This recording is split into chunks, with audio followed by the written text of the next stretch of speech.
Hello students, welcome to the Guruji classes. आज इस video lecture में हम देखेंगे अकाउंट्स का एक important topic, that is calculation of new profit sharing ratio in the case of admission of a partner. यानी कि जब पार्टनरशिप अकाउंट्स हम पढ़ रहे थे, पहले कुछ पार्टनर्स थे और एक उनको नया पार्टनर ज्वाइन करता है, तब वो लोग रेशियो का कैलकुलेशन किस तरीके से करेंगे, यानी न्यू प्रॉफिट शेयरिंग रेशियो किस तरीके से वो लोग निकालेंगे। मैंने इस एक वीडियो में ऐसे क्वेश्चन लिए हैं जो आपको एग्जाम से पहले करके जाने हैं, चाहे वो आपका प्री बोर्ड हो, चाहे वो आपका फाइनल एग्जाम्स हो। इस एक वीडियो में आप हर तरीके के क्वेश्चंस को देखेंगे, सारे क्वेश्चंस आपको करना आ जाएगा यहाँ पर। तो चलते हैं हम क्वेश्चंस की तरफ कि किस तरीके के क्वेश्चंस हमारे एग्जाम्स में आते हैं। तो चलो देखो, जैसा कि आप स्क्रीन पे देख सकते हैं, क्वेश्चन नंबर 1 क्या कह रहा है। क्वेश्चन नंबर 1 कह रहा है कि A and B are partners sharing profits and losses in the ratio 5:3। यानी कि A और B बिजनेस में पार्टनर्स थे, इनका रेशियो था 5:3। अब इन्होंने किसको एडमिट किया? C is admitted to the partnership for 1/4 share of the future profit. यानी कि A और B पार्टनर्स थे, इन्होंने अपने बिजनेस में किसको नया एडमिट किया? C को एडमिट किया। Calculate the new profit sharing ratio. तो बच्चों देखो ध्यान से, क्वेश्चन क्या कह रहा है कि यहाँ पर हमें क्वेश्चन नंबर 1 में गिवन है कि A and B are partners, यानी A और B पार्टनर्स थे बिजनेस में, जिनका रेशियो आपस में क्या था? 5:3। यानी कि ये लोग प्रॉफिट शेयर कर रहे थे आपस में 5:3 के रेशियो में। अब इन लोगों ने नया बिजनेस में किसको एडमिट किया है? C को बिजनेस में इन्होंने एडमिट किया, जो कि ले रहा है कितना? 1/4 शेयर। लिखा है C is admitted to the partnership for 1/4 share of the future profits. Calculate the new profit sharing ratio. तो अब बच्चों मैं तुम्हें बता दूं कि अगर क्वेश्चन में सिर्फ 2 ही इन्फॉर्मेशन गिवन हो, इन्फॉर्मेशन नंबर 1 कि A और B पार्टनर्स है, यानी कि A and B are partners, और इनका पुराना रेशियो गिवन है यानी 5:3, ये हो गया हमारा इन्फॉर्मेशन नंबर 1। और इन्फॉर्मेशन नंबर 2 गिवन है कि इनका आपस में रेशियो 5:3 होने के बाद जो नया पार्टनर आ रहा है यानी कि C, और C कितने के लिए आ रहा है वो गिवन है, यानी C आ रहा है 1/4 शेयर के लिए। यानी अगर क्वेश्चन में आपको सिर्फ ये 2 ही इन्फॉर्मेशन गिवन हो कि A और B का ये रेशियो है और एक नया पार्टनर उन्हें ज्वाइन कर रहा है फॉर सम पर्टिकुलर रेशियो, यानी 1/4 जो हमारे क्वेश्चन में, तो अगर यही सिर्फ 2 इन्फॉर्मेशन दिया हो तो इस क्वेश्चंस को या ऐसे तरीके के क्वेश्चंस को किस तरीके से सॉल्व करना है? हमेशा आपको कुछ ना कुछ एक प्रॉफिट अज्यूम करना है बिजनेस का, जो कि हम ऑलवेज अज्यूम करेंगे 1। यानी कि मान लो कि बिजनेस का प्रॉफिट 1 रुपीज़ है, सिर्फ और सिर्फ 1 रुपया। तो अगर 1 रुपये में से ही जो हमारा बिजनेस का प्रॉफिट है, हम C को उसका हिस्सा दे देते हैं, यानी 1 - 1/4। तो हमने 1 रुपये के प्रॉफिट में से C को उसका हिस्सा दे दिया, यानी 1/4 दे दिया, तो कितना बिजनेस का प्रॉफिट बचेगा? That will B 3/4। यानी 1 रुपये में से 1/4 दे दिया उसे हमने, तो बचा 3/4। अब ये 3/4 कौन आपस में बांट लेगा? A और B आपस में बांट लेंगे, यानी ये प्रॉफिट को देना पड़ेगा हमें A को, तो हम A को दे देंगे, और यही प्रॉफिट हम देना पड़ेगा हमें B को, हम B को भी दे देंगे। यानी कि 3/4 को अब A और B के बीच में बांटना है। किस रेशियो में बांटेंगे? तो इनका जो पुराना रेशियो था उस रेशियो में हम इसे डिस्ट्रीब्यूट कर देंगे। यानी बच्चों ध्यान देना, 3/4 × 5/8 एंड 3/4 × 3/8। यानी एक बार हमें करना है 5/8, तो 5 कहाँ से आया? ये रहा 5। अपॉन में मैंने 8 कहाँ से लिखा? 5 + 3 जो इनका टोटल है 5/8। और B में क्या लिखा मैंने? 3/8, जो कि B का शेयर था 3, और अपॉन में टोटल यानी कि 8। तो एक बार इसको सॉल्व कर दो और एक बार इसको सॉल्व कर दो बच्चों, वही होगा न्यू रेशियो। वही क्या होगा? New ratio of A, B and C। तो हमारा A और B और C का रेशियो इसी तरीके से निकलेगा। अब ध्यान दो, 3/4 × 5/8, ऊपर को मल्टीप्लाई कर दें तो 5 × 3 = 15 और 8 × 4 = 32। देन नीचे भी सेम, 3 × 3 = 9, 9/32। क्लियर? अब ये तो सिर्फ A और B का हुआ, तो C का क्या होगा यहाँ पर? अरे हमें ये तो पता था ना कि C कितने के लिए आ रहा है, या C को हमने कितना प्रॉफिट दिया है, उसको तो हमने 1/4 दिया है। तो क्या अब ये 1/4 लिख के छोड़ दें? नहीं। अब बच्चों इसका आंसर हमें एक बॉक्स में लिखना होता है, एक रेशियो में हमें लाना पड़ता है, एक फ्रैक्शन में हमें लाना पड़ता है। तो वो किस तरीके से लाया जाएगा? सबका डिनोमिनेटर चेक करो। तो ये क्या है? 15/32। ये क्या है? 9/32। तो इसको भी तो अपॉन में 32 होना चाहिए, तो हम सेम नंबर से इसे ऊपर और नीचे मल्टीप्लाई करेंगे कि 32 आएगा, तो वो नंबर क्या होगा? हमारा 8 होगा। तो इसे मल्टीप्लाई कर देंगे 8/8 से, तो ये हो जाएगा 8/32। तो अब देखो, तो इनका हम एक साथ लिख सकते हैं, A का 15, B का 9 और C का 8। तो हमारा नया रेशियो क्या निकल करके आएगा बच्चों? 15:9:8। क्लियर है बच्चों? आई होप आपको ये क्लियर है। चलते हैं हम क्वेश्चन नंबर 2 की तरफ। तो चलो बच्चों, अब ध्यान दो क्वेश्चन नंबर 2 में कि क्वेश्चन नंबर 2 में क्या गिवन है। अब देखो यहाँ पर हमें गिवन है कि P and Q are partners, यानी कि P और Q बिजनेस में पार्टनर्स हैं और इनका आपस में रेशियो है 4:3। तो बच्चों याद आ रहा है इन्फॉर्मेशन नंबर 1, हमारे पास पहला इन्फॉर्मेशन क्या गिवन है कि P एंड Q जो हैं वो पार्टनर्स हैं जिनका रेशियो है 4:3। क्लियर। तो क्या ये एक इन्फॉर्मेशन हो गया। अब हमें एक दूसरा इन्फॉर्मेशन ढूंढना है कि हमारा जो नया पार्टनर है वो कितने के लिए आ रहा है। तो ध्यान से देखो कि नया कौन एडमिट हो रहा है, न्यू एडमिट हो रहा है बच्चों आर और आर कितने के लिए आ रहा है 1/7 शेयर इन द प्रॉफिट्स, यानी आर इज कमिंग फॉर 1/7। तो दो इन्फॉर्मेशन हो गया। अब मैंने क्या कहा था कि सिर्फ क्वेश्चन में ये दो ही इन्फॉर्मेशन हो तब आपको 1 अज्यूम करके 1 में से माइनस करना होगा कि नया कितने के लिए आ रहा है, देन जो रिमेनिंग बचेगा उसे डिस्ट्रीब्यूट करना होगा क्वेश्चन नंबर 1 की तरफ। तो क्या यहाँ पे सिर्फ यही दो इन्फॉर्मेशन है? नहीं, ध्यान से देखो अब क्या गिवन है। अब हमें गिवन है कि which he acquires equally from P and Q, यानी अब मैं नहीं कह सकता कि मेरे पास सिर्फ दो ही इन्फॉर्मेशन है, अब मेरे पास और भी कुछ इन्फॉर्मेशन है जो कि मुझे लेना पड़ेगा फॉर द कैलकुलेशन। क्या गिवन है वो कि जो ये 1/7 प्रॉफिट है, 1/7 प्रॉफिट जो हम नए पार्टनर को दे रहे हैं, ये P और Q देंगे। कैसे देंगे? इक्वली देंगे। इक्वली देंगे, इक्वली का मतलब होता है आधा आधा। अब मुझे दो लोगों में किसी चीज़ को डिस्ट्रीब्यूट करना है तो उसे 2 से डिवाइड करना पड़ेगा, तो मुझे मालूम चल जाएगा आधा कितना होता है। तो ध्यान से देखो हम लोग निकाल लेते हैं कि R को हमें देना कितना है, R को हमें देना है 1/7। क्वेश्चन कह रहा है आधा आधा दे रहे हैं दोनों मिलाकर, तो इसका आधा निकालने के लिए इसे मैं 2 से डिवाइड कर रहा हूँ, यानी 1/2 से इसे मल्टीप्लाई कर रहा हूँ। अब बच्चों यहाँ पे ध्यान देना, अब यहाँ पर मान लो पहले तीन पार्टनर्स होते हैं और उनमें मुझे सब बराबर बराबर बांटना होता, तो 1/3 से हम मल्टीप्लाई करते। 4 होते तो 1/4 से हम मल्टीप्लाई करते। क्लियर। अब इसे 1/2 से हम मल्टीप्लाई कर रहे हैं, तो 1/7 इंटू 1/2 दैट विल बी 1/14। इसका ये मतलब है कि P अपने शेयर में से 1/14 R को देगा और Q अपने शेयर में से 1/14 R को देगा। क्लियर। अब क्या इतने से काम हो जाएगा? नहीं, अब हमें तो न्यू रेशियो भी तो निकालना पड़ेगा, हमें न्यू रेशियो भी कैलकुलेट करना पड़ेगा। अब ध्यान से देखो न्यू रेशियो कैसे कैलकुलेट होगा। तो सबसे पहले हम P को पूछते हैं कि P भाई तुम्हारा प्रॉफिट पहले कितना था। तो वो क्या जवाब देगा? वो कहेगा कि मेरा पहले प्रॉफिट था, ये देखो बच्चों 4:3 था ना, तो वो कहेगा कि मेरा पहले प्रॉफिट था 4 अपॉन, टोटल लेना है हमें 4, 5, 6, 7, तो 4/7 था। अब मैं इसे ये पूछूंगा कि तुमने नए पार्टनर को अपने में से कितना शेयर दे दिया, तो वो कहेगा मैंने अपने में से 1/14 दे दिया। यहाँ आया था ना 1/14, वो 1/14 दे रहा है तो 1/14 दे दिया। मैं कहूँगा ठीक है भाई, माइनस करके अपना नया शेयर बता दो। सेम क्वेश्चन में पूछूंगा Q को कि Q भाई तुम्हारा पहले कितना प्रॉफिट था। वो क्या बोलेगा बच्चों, ध्यान दो यहाँ पर, वो क्या कहेगा मुझे कि 4/3 में से इसका कितना था Q का 3/7, तो यहाँ पर हम कहेंगे कि 3/7 पहले था। अब मैं बोलूँगा तुमने कितना दे दिया नए पार्टनर को, बराबर बराबर दिया था, तो इसने भी दे दिया 1/14। कह दूंगा माइनस करके बता दो तुम्हारा न्यू रेशियो क्या है, यानी नया प्रॉफिट शेयरिंग रेशियो क्या है। अब क्या R का कैसे निकालेंगे फिर हम? अरे हमें R तो पता है ना कितने के लिए आया है, 1/7 के लिए आया है, 1/7 ही उसका रहेगा। चलो अब इसको फटाफट हम कैलकुलेट करते हैं। अब बच्चों ध्यान दो, जब मल्टीप्लाई होता है तब हम लोग उसे डायरेक्ट मल्टीप्लाई करते हैं, पर ऐसा माइनस करते टाइम और एडिशन करते टाइम नहीं होता है, हमें एलसीएम लेना पड़ेगा। तो 7 और 14 का एलसीएम होता है 14, देन 7 के टेबल में 14 हमें देखना होता है 2 टाइम्स जा होता है, तो 2 4 जा 8, तो ये हो जाएगा 8 - 1 दैट विल बी 7/14। क्लियर। अगला इसका भी एलसीएम 14 हो जाएगा, 7 के टेबल में 14 2 जा 2 3 जा 6 और 6 - 1 दैट विल बी 5/14। अब बच्चों क्या इनको मैं एक बॉक्स में लिख सकता हूँ? नहीं लिख सकता हूँ। क्यों? क्योंकि इसका जो डिनोमिनेटर है 14 है, इसका डिनोमिनेटर 14 है, बट इसका डिनोमिनेटर 7 है। तो हमें 7 को 14 बनाना है तो किससे मल्टीप्लाई करना पड़ेगा बच्चों? 2/2 से। तो अब इसको लिखा जा सकता है, दैट विल बी 2/14। अब हम लोग, कोई हमें पूछेगा कि इनका न्यू रेशियो क्या है आपस में, तो मुझे एक बॉक्स में आंसर बताना है इनका। तो आंसर क्या होगा? देखो ध्यान से, 7 जो इसका था, फिर 5 जो Q का था, एंड इसका 2, तो हो गया ये 7:5:2। क्लियर बच्चों, समझ में आ रहा है? तो चलते हैं हम क्वेश्चन नंबर 3 की तरफ कि और किस तरीके से क्वेश्चन आ सकता है। तो पहला क्वेश्चन हमने देखा कि दो ही इन्फॉर्मेशन था, उसके अलावा में कोई इन्फॉर्मेशन नहीं था। दूसरा क्वेश्चन हमने देखा कि दो हमारे पास पुराने पार्टनर्स है, नए पार्टनर का रेशियो है, और ये गिवन है कि नए पार्टनर को हम लोग किस तरीके से डिस्ट्रीब्यूट कर रहे हैं। तो हमने कुछ इस तरीके का कैलकुलेशन किया। चलते हैं क्वेश्चन नंबर 3 की तरफ।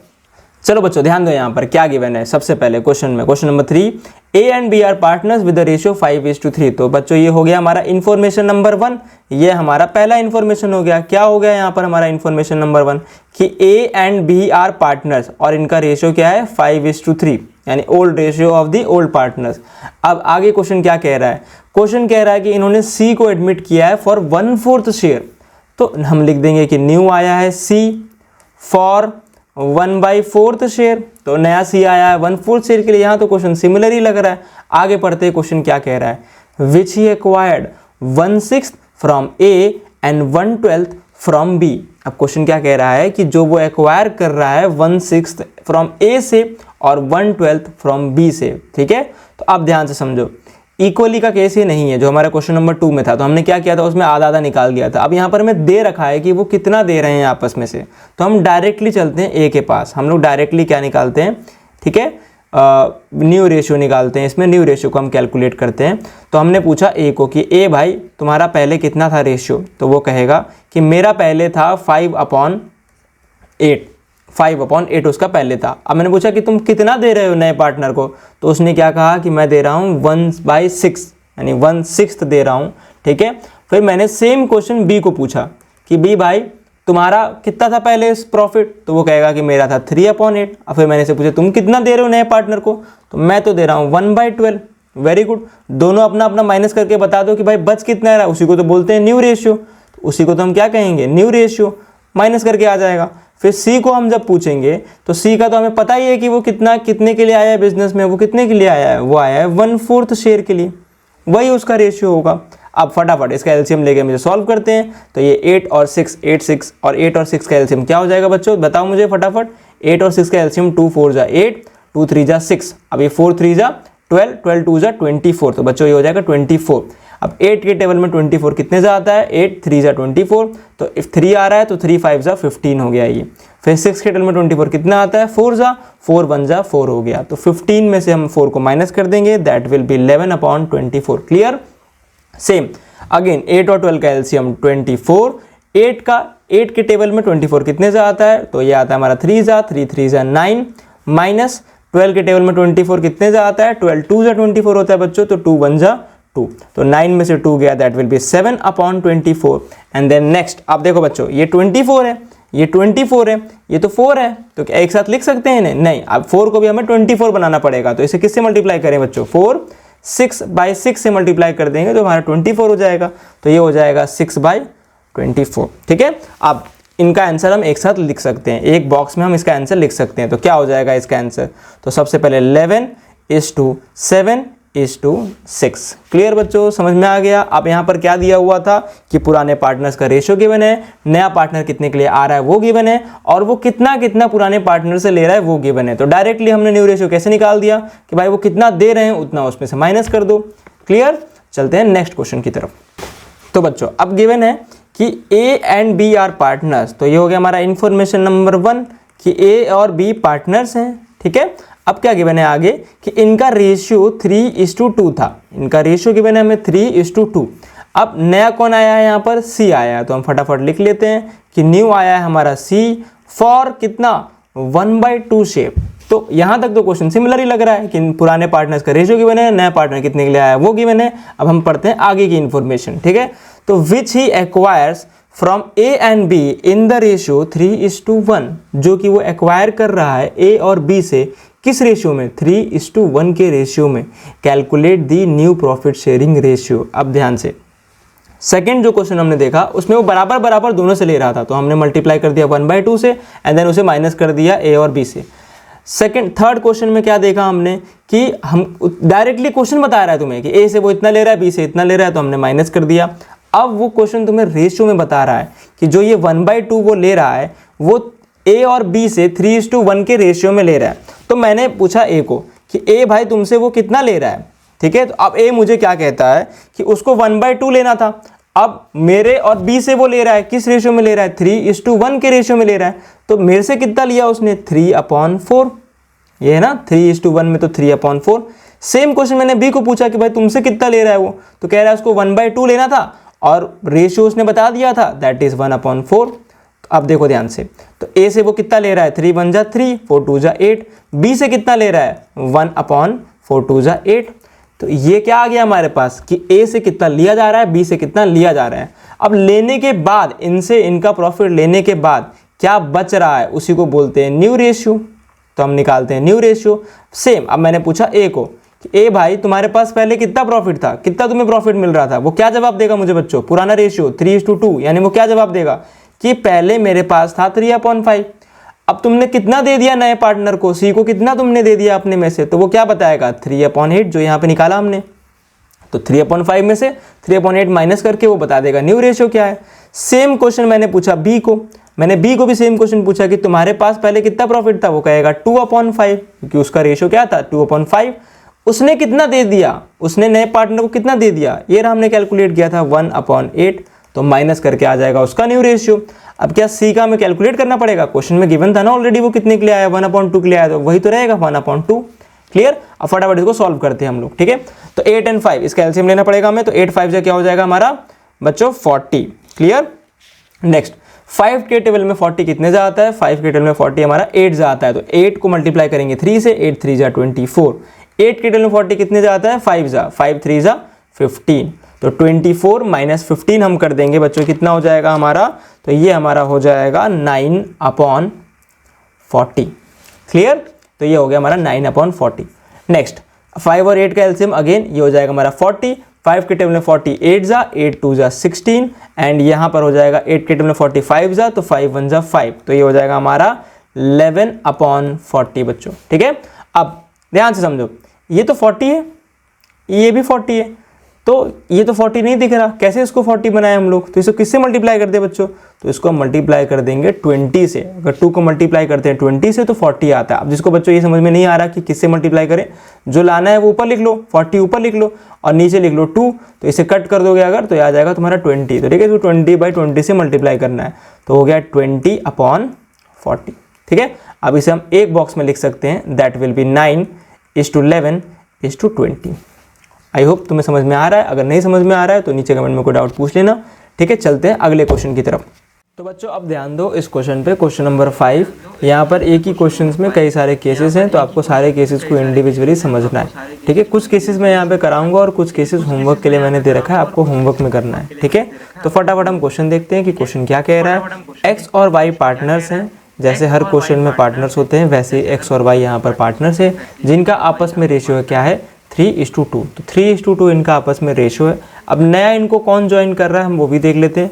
तो न्यू इनको ज्वाइन कर रहा है जेड, तो न्यू इनको ज्वाइन कर रहा है जेड ऐसे पार्टनर, जो कितने शेयर के लिए आ रहा है 1/5 शेयर के लिए आ रहा है, ठीक है। जेड इसमें बिजनेस में ज्वाइन कर रहा है और 1/5 शेयर ले रहा है। तो यहाँ तक तो बच्चों कुछ भी नया नहीं था। अब पढ़ते हैं केस 1 क्या कह रहा है।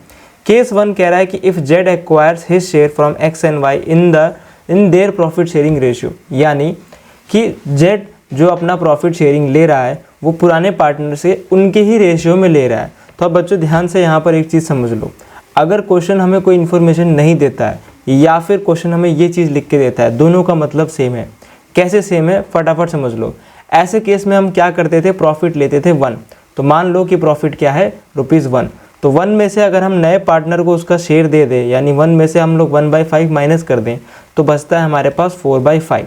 फिर इस 4/5 को हम क्या करते हैं, पुराने पार्टनर्स को पुराने रेशियो में ही तो डिस्ट्रीब्यूट करते हैं, यानी इसी को तो हम एक्स और वाई में डिस्ट्रीब्यूट कर रहे थे 3:2 में, तो ये तो वही केस बन गया।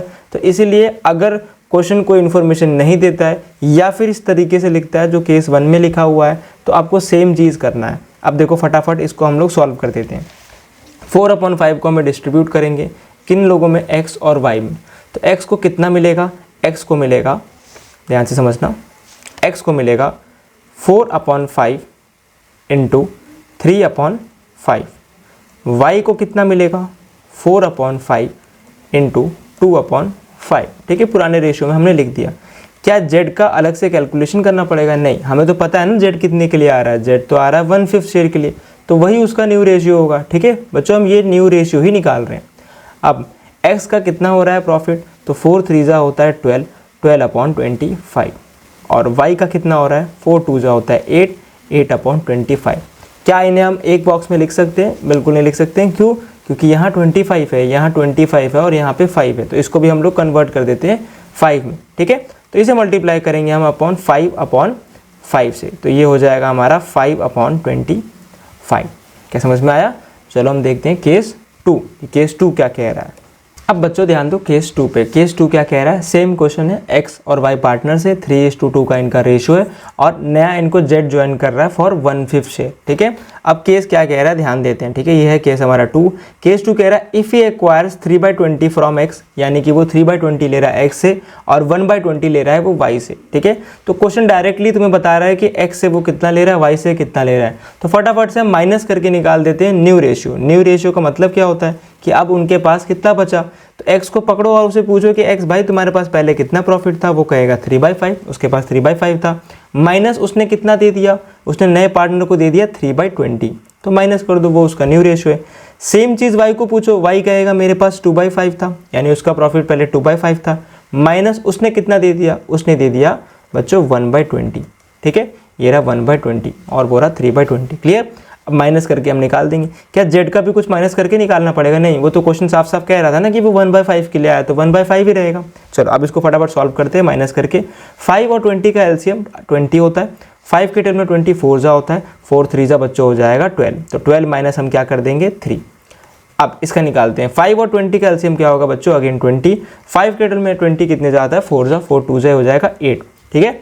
20 अब यहाँ पे रहेगा 1, सेम रहेगा यहाँ पे, तो ठीक है, क्लियर है बच्चों। अब 12 - 3 9/20, 8 - 1 7/20।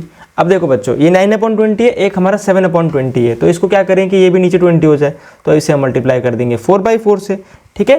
तो ये हो जाएगा हमारा 5 4 1 जा 4 और 5 4 जा 20, क्लियर। अब क्या इसे हम एक बॉक्स में लिख सकते हैं बच्चों? बिल्कुल लिख सकते हैं।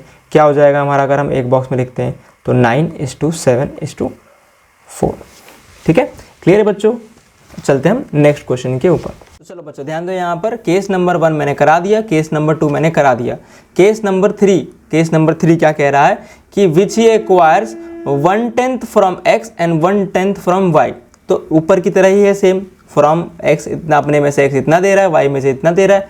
तो बच्चों ये तुम्हें करना है होमवर्क में, खुद से इसे लगा लेना है प्रैक्टिस के लिए, ठीक है। और इसके बाद फिफ्थ क्या है, तो देखोगे सिमिलर है 1/20 from x and 3/20 from y, तो इसको भी सेम लगा लेना होमवर्क में, ठीक है। तो आपको माइनस कर लेना है, डायरेक्टली आ जाएगा, ठीक है। अब केस नंबर 5 पे ध्यान दो। केस नंबर 5 क्या कह रहा है, अगेन मैं जो इन्फॉर्मेशन गिवन था उसे लिख ले रहा हूँ कि x एंड y पार्टनर्स हैं, इनका रेशियो है 3:2, ठीक है। न्यू कौन आ रहा है इनके पास, तो न्यू आ रहा है z फॉर 1/5 शेयर, ठीक है। तो z इनके पास आ रहा है फॉर 1/5 शेयर। अब क्वेश्चन क्या गिवन है, which he acquires his share entirely from x, जो कि वो एंटायरली किससे ले रहा है, x से ले रहा है। तो अब एंटायरली x से ले रहा है, यानी कि सिर्फ और सिर्फ x ही उसे दे रहा है, y उसे कुछ नहीं दे रहा है। तो हम गए x के पास न्यू रेशियो कैलकुलेशन के लिए। x को हमने पूछा कि तुम्हारा प्रॉफिट पहले कितना था, उसने जवाब दिया 3/5। तो तुमने कितना दे दिया है उसको, z को, नए पार्टनर को, तो उसने कहा पूरा मैंने ही दिया था, यानी पूरा 1/5 उसे मैंने ही गिवन दिया था। तो 3/5 में से 1/5 हमें माइनस कर देंगे। सेम क्वेश्चन हमने पूछा y को कि तुम्हारा पहले प्रॉफिट कितना था, तो उसने क्या कहा 2/5। तुमने कितना दे दिया उसे, तो कह रहा है पूरा तो x ने दे दिया, मैंने तो कुछ नहीं दिया, तो 2/5 - 0। एंड z हमें पता है कि z कितने के लिए आया है, वो आया है 1/5 शेयर के लिए, ठीक है। अब इसे फटाफट हमें सॉल्व कर देते हैं। 3/5 - 1/5 इट विल बी 2/5।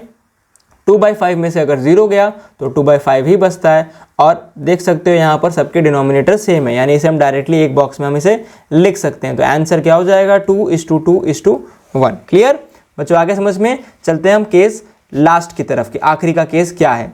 तो सेम जो पहले क्वेश्चन था मैं उसका डेटा लिख ले रहा हूँ कि x और y पार्टनर्स हैं, 3:2 का रेशियो है, नया आ रहा है z फॉर 1/5 शेयर के लिए। अब क्वेश्चन कह रहा है कि which he acquires his share entirely from y, जो कि वो पूरा का पूरा कौन दे रहा है, उसे y दे रहा है। तो अब x में से कुछ माइनस नहीं होगा, यानी कि x का हो जाएगा 3/5 - 0 और y का अब माइनस होगा, दैट विल बी 2/5 माइनस पूरा यही दे रहा है, यानी 1/5। एंड z तो हमें पता ही है वो कितने के लिए आया है, वो आया 1/5 के लिए। तो 3/5 में से अगर 0 गया तो बचता है 3/5, पर 2/5 में से 1/5 गया, ऊपर को माइनस कर देंगे तो ये आ जाएगा 1/5। और ये तो आया ही है 1/5 के लिए, इनका रेशियो हम एक साथ लिख लेते हैं, दैट विल बी 3:1:1। क्लियर बच्चों, आ रहा समझ में? तो बच्चों अब ध्यान दो एक खास तरीके के क्वेश्चन पे, जो कि हमारा क्वेश्चन नंबर 6 कि वो क्या कह रहा है। थोड़ा ये खास है बच्चों, यहाँ पे स्पेशली ध्यान देना कि A and B are partners. ध्यान से देखिए, A and B are partners sharing in the profits losses in the ratio. किस रेशियो में लोग प्रॉफिट शेयर कर रहे हैं? तो सबसे पहले मैं गिवन इन्फॉर्मेशन लिख देता हूँ कि A और B पार्टनर्स हैं और इनका रेशियो क्या है, 2:1 है। तो इसमें क्या नई खास चीज़ है, ये तो पहले भी गिवन था, अभी भी गिवन है। पर अब ध्यान से देखो, अब क्वेश्चन ये नहीं बता रहा है कि नया पार्टनर कितने के लिए आ रहा है। ठीक है, तो इन लोगों ने सी को ज्वाइन तो किया है, सी ज्वाइंस द फर्म, पर कितने के लिए आ रहा है ये हमें गिवन नहीं है। यानी अब हमें ये नहीं बता रहे हैं कि नया पार्टनर कितने के लिए आ रहा है। तो क्या क्वेश्चन सॉल्व नहीं हो पाएगा? बिल्कुल हो पाएगा कि अगर वो नहीं दिया तो कुछ और दिया होगा ना। अब क्या दिया हुआ है, क्वेश्चन कह रहा है A surrender 1/4 of his share and B surrender 1/5 of his share in favour of C. अब क्वेश्चन कह रहा है कि ए अपने शेयर का 1/4 दे रहा है, बी अपने शेयर का 1/5 उसे दे रहा है। तो ये तो बहुत सिंपल हुआ, ए का शेयर ले लो, उसमें से माइनस करके लिख लो। बिल्कुल नहीं, ऐसा हमें बिल्कुल नहीं करना है। ठीक है, डायरेक्टली माइनस करके ये पॉसिबल नहीं है। क्यों? क्वेश्चन यहाँ पर क्या कह रहा है, ऑफ हिज शेयर, यानी कि अपने शेयर का वो 1/4 उसे दे रहा है। यानी कि अगर तुम ए को पूछोगे कि ए भाई तुम अपने शेयर में से कितना दे रहे हो, तो वो कहेगा कि मेरा जो प्रॉफिट था वो 2/3 था और मैं अपने शेयर का उसे 1/4 दे रहा हूँ, यानी अपने शेयर का 1/4 दे रहा हूँ, यानी कि 2/3 इंटू 1/4।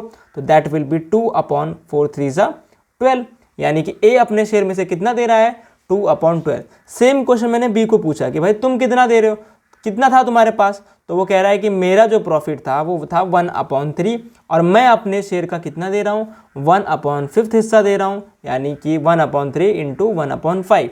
तो ये हो जाएगा हमारा 1/15। क्लियर? तो यानी कि ए दे रहा है 2/12 और बी दे रहा है 1/15। अब जो न्यू रेशियो होता है वो होता है कि देने के बाद कितना बचा। तो न्यू रेशियो किस तरीके से निकलेगा, ए का पहले कितना था, ए का पहले था 2/3, उसने अपने शेयर में से कितना दे दिया, तो उसने दे दिया 2/12। तो 2/12 इसमें से माइनस कर दो। बी का भी सेम करो, बी का था पहले 1/3 माइनस इसने कितना दे दिया 1/15। तो 2/3 माइनस 2/12, 1/3 माइनस 1/15। अब सर सी का कैसे निकालें हम लोग, सी का तो दिया ही नहीं हुआ था, पर हमें ये तो पता है ना कि ए इतना दे रहा है, बी इतना दे रहा है, दोनों को जोड़ दो, वही तो उसका न्यू रेशियो होगा। यानी कि ए उसे दे रहा है 2/12, वो ले लो, प्लस बी उसे दे रहा है 1/15, दोनों को ऐड कर लो, वही तो उसका न्यू रेशियो होगा, नया प्रॉफिट होगा उसका। चलो फटाफट से हम सॉल्व करते हैं। 3 और 12 का एलसीएम, ये हो जाएगा हमारा 12। 3 के 12 में 12 4 जा, 4 2 जा 8, 8 minus 2 that will B 6/12। Clear है बच्चों? नेक्स्ट अगला, क्लियर है बच्चों, 6/12। अब चलो सिमिलरली हम बी का करते हैं। बी का 3 और 15 का एलसीएम दैट विल बी 15। अब 3 के टेबल में 15 कितने जा आता है, तो हमारा 5 जा आता है, 5 1 जा 5, 5 माइनस अब ये हो जाएगा हमारा 1, तो दैट विल बी 4/15। नेक्स्ट अब हम सी का करने जाते हैं। तो ठीक है, अब हम 12 और 15 का एलसीएम लेंगे बच्चों। 12 और 15 का एलसीएम क्या हो जाएगा, तो हमारा 12 और 15 का एलसीएम 3 4 जा 12, 3 5 जा 15। अब 4 5 जा 20 होता है और 23 जा हमारा 60 होता है। ठीक है, तो 3 2 जा 6 हमारा 60 हो गया, यानी नीचे आएगा 60। अब 12 के टेबल में 60 कितने से आता है, तो 5 जा आता है, देन 5 2 जा 10 हो गया। ठीक है, प्लस 15 के टेबल में हमारा 60 कितने से आता है, तो 15 के टेबल में 60 आता है हमारा 4 जा 4। अब 4 को मल्टीप्लाई करेंगे 1 से, तो ये हो जाएगा हमारा 4। तो 10 + 4 बच्चों, 10 + 4 क्या हो जाएगा, 14/60। अब थोड़ा सा ये यहाँ पर हमें खतरनाक सा लग रहा है कि यहाँ पे डिनोमिनेटर 12 है, यहाँ पर हमारा 15 है, यहाँ पे 60 है, तो इसमें सबसे बड़ा कौन सा है, 60 है। तो चलो हम बाकी दोनों को हम लोग 60 बनाते हैं। तो 6/12 को हमें 60 बनाना है, तो किससे मल्टीप्लाई करेंगे, 12 5 जा 60 होता है हम जानते हैं, तो 5/5 से मल्टीप्लाई कर देंगे, तो 6 5 जा हमारा हो जाएगा 30। क्लियर? अब 12 5 जा हमारा हो गया 60, तो 30/60। क्लियर? अब नेक्स्ट 15 को हमें 60 बनाना है, तो इसे हम जानते हैं किससे मल्टीप्लाई करेंगे, 4 से मल्टीप्लाई कर देंगे, यानी कि 4/4, तो 4 4 जा 16 हो गया, 16/60 हो गया। ये तो था ही 14/16। चलो बच्चों अब इसे एक डब्बे में एक बॉक्स में लिखते हैं हम लोग। क्या लिखेंगे हम लोग लिखेंगे 30:16:40। ठीक है, अब हो सकता है कि आप इसे और आगे काट के इसे लिख सकते हो, जैसे कि 2 15 जा 2 8 जा एंड 2 7 जा। तो आप आंसर अगर 15, 8 और 7 लिखते हो तो भी सही है, 30, 16 और 14 लिखते हो तो भी सही है। आई होप ये समझ में आ गया। ठीक है, अब एक और क्वेश्चन की तरफ चलते हैं ताकि आपका सारा कंफ्यूजन दूर हो जाए। ठीक है, ये रहा अगला क्वेश्चन। तो चलो बच्चों अब ध्यान दो क्वेश्चन नंबर लास्ट पे, that is 7। A and B partners हैं, तो फटाफट से मैं लिख लेता हूं कि ए और बी पार्टनर्स है और इनका हमें रेशियो गिवन है, दैट इज 3:2। इनका रेशियो है 3:2। नया कौन ज्वाइन हो रहा है इन्हें? एक्स हो रहा है बच्चों ज्वाइन, न्यू एक्स ज्वाइन हो रहा है। फटाफट बताओ मुझे कितने के लिए हो रहा है? अरे ये तो क्वेश्चन बता ही नहीं रहा है कितने के लिए हो रहा है। कह रहा है कि they admit X as a new partner और फुल स्टॉप लगा दिया है इसने, यानी अगेन नया पार्टनर कितने के लिए आ रहा है हमें गिवन नहीं है। क्या नहीं निकाल पाएंगे? अरे और कोई इन्फॉर्मेशन गिवन होगा उससे निकालेंगे। ध्यान से देखो क्या दिया हुआ है, x surrender 1/3 of his share. ध्यान से देखो क्या गिवन है, एक्स अपने शेयर का 1/3 उसे डोनेट कर रहा है, दान कर रहा है समझ लो, in favour of X. And B surrenders 1/4 from his share in favour of Y. क्या एक डिफरेंस नोट कर पाए? यहाँ क्या था 1/3 ऑफ हिज शेयर और यहाँ पे क्या था 1/4 फ्रॉम हिज शेयर। तो बच्चों याद रखना अगर क्वेश्चन में ऑफ होता है तो आपको क्या करना है, पहले मल्टीप्लाई करना है उसके बाद माइनस करना है। क्लियर? अगर क्वेश्चन में ऑफ होता है, ऑफ यानी कि अपने शेयर का वो हिस्सा उसे दे रहा है, तो यानी पहले मल्टीप्लाई करके निकालेंगे कि वो कितना दे रहा है, देन माइनस करके हम न्यू रेशियो निकालेंगे।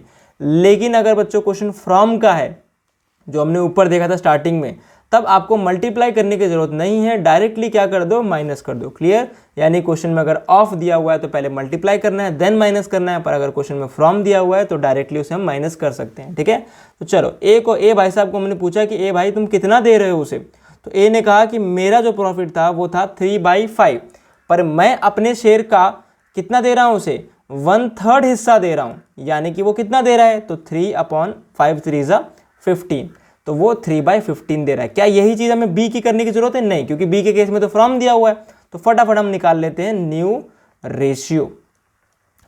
रेशियो हम कैलकुलेट कर लेते हैं।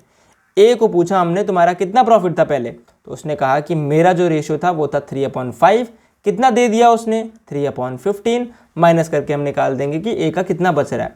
सेम चीज़ हमने बी को भी पूछा कि तुम्हारा पहले कितना था, 2/5। अब माइनस कितना दिया है, ये क्वेश्चन ने हमें डायरेक्टली दे रखा था कि वो अपने शेयर में से 1/4 दे रहा है उसे, यानी माइनस कर देंगे 1/4। ठीक है, तो हमने मल्टीप्लाई करके नहीं निकाला, डायरेक्टली हम माइनस कर रहे हैं। क्यों? क्योंकि क्वेश्चन में दिया था फ्रॉम हिज शेयर। यही अगर ऑफ दिया होता तो पहले मैं लेफ्ट साइड में मल्टीप्लाई करता देन माइनस करता, यहाँ पे करने की जरूरत नहीं है। अब सी का तो क्वेश्चन में दिया नहीं था तो कैसे निकालेंगे हम लोग? हमें ये तो पता है ना कि ए और बी कितना दे रहे हैं, तो ए कितना दे रहा है उसे, ए दे रहा है 3/15, बी कितना दे रहा है उसे, तो बी दे रहा है उसे 1/4, गिवन है क्वेश्चन में 1/4, तो ये रहा 1/4। हम अब फटाफट इसे सॉल्व करके हम इसे कैलकुलेट करके निकाल लेते हैं। ठीक है बच्चों, 5 और 15 कैल्शियम हो जाएगा आपका, 5 और 15 कैल्शियम हो जाएगा 15। 5 के टर्म में 15 3 जा होता है, 3 3 जा 9 होता है। ठीक है, 15 के टर्म में 15 1 जा होता है, 1 3 जा 3, तो 9 में से अगर 3 गया तो ये बचता है हमारा 6/15। नेक्स्ट 5 और 4 का एलसीएम होता है हमारा 20। 5 के टर्म में 20 होता है 4 जा, तो 4 2 जा 8, और 4 के टर्म में 20 होता है 5 जा, तो 5 1 जा 5, तो 8 में से अगर 5 गया तो ये बचता है 3/20। ठीक है, अब 15 और हमें 4 का एलसीएम लेना पड़ेगा जो कि ये हो जाएगा हमारा 60, तो नीचे लिख देंगे 60। 15 के टेबल में जो 60 है वो 4 जा आता है, तो ठीक है, तो अब 4 को मल्टीप्लाई करेंगे ऊपर 3 से, 4 3 जा 12, प्लस की जगह प्लस ही लिखेंगे। 4 के टेबल में 60 अब कितने जा आता है, 4 15 जा होता है, तो 15 × 1, तो ये हो जाएगा हमारा 15। तो बच्चों अगर हम 15 और 12 को अगर ऐड करते हैं तो ये होता है हमारा 27, तो 27/60। क्लियर है? अब क्या हम इसे एक बॉक्स में लिख सकते हैं? बिल्कुल नहीं। क्यों? क्योंकि ये तो 60 है, ये तो 20 है और ये हमारा 15 है। तो अब एक बॉक्स में अगर हम इसे लिखना है तो किससे मल्टीप्लाई करना पड़ेगा? 15 को अगर 60 बनाना है तो किससे मल्टीप्लाई करेंगे हम? 4/4 से, तो ये हो जाएगा 6 4 जा 24/60। 20 को अगर 60 बनाना है किससे मल्टीप्लाई करना पड़ेगा? 3 से, तो 3/3, 3 3 जा 9 और 9/60। ये तो ऑलरेडी 60 था। अब इसे हम एक बॉक्स में लिख लेते हैं, 24:9:27। आई होप बच्चों आपको ये सारे टॉपिक्स क्लियर है, सारे केसेस समझ में आ गए हैं। आपको कोई भी एग्जाम हो, चाहे वो प्री बोर्ड हो, चाहे वो हाफ ईयरली हो, चाहे फाइनल्स हो, अगर आपको कैलकुलेशन ऑफ न्यू रेशियो में प्रॉब्लम आ रहा है, सिर्फ इस एक वीडियो को देख लो, पूरा का पूरा समझ में आ जाएगा। ठीक है, दैट्स इट फॉर टुडे। और अगर आपको ये वीडियो अच्छा लगा तो प्लीज़ कमेंट में कुछ भी लिख देना अच्छा, जिससे मुझे समझ में आ जाएगा और मुझे नेक्स्ट वीडियो के लिए मोटिवेशन मिल जाएगा।